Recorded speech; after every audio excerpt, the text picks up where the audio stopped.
this is the hill I prepare to die on every 4 years. You are not going to be governor of New York as a Republican unless you figure out a robust, comprehensive New York City strategy. You cannot rely on, in 2022, I heard a lot about record turnout, right, on Long Island and upstate. The numbers just aren't there.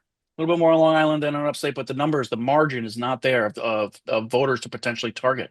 In New York City, there are millions of registered voters, right? Your target universe is not all of them because you're just not going to get a lot of Democrats. And this is what I was talking about running two campaigns at once. You can't, you have to communicate shared values to these voters without starting with, I'm a Republican or I'm, aligned with Donald Trump. You have to communicate with New York City voters based on issues, and almost drop the Republican nature of your candidacy, right? I mean, you have to get moderate Democrats and independents to vote for you. You can't win. You're not getting 30% or over 30% in New York City without a coalition. The rest of the state, you can rely on Republican voters.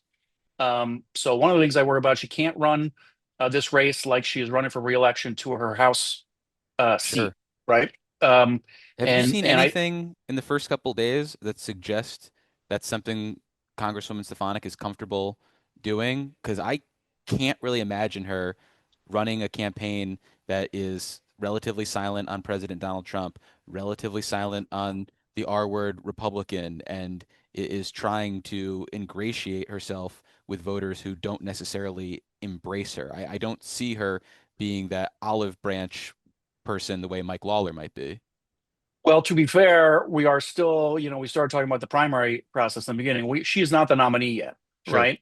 So she's still, this is one reason they're trying to prevent a primary, right? So she doesn't have to, so she can focus on the things that you're talking about. Right now, she can't really do that, which is the Mhm. hamstring of a Republican primary in New York State.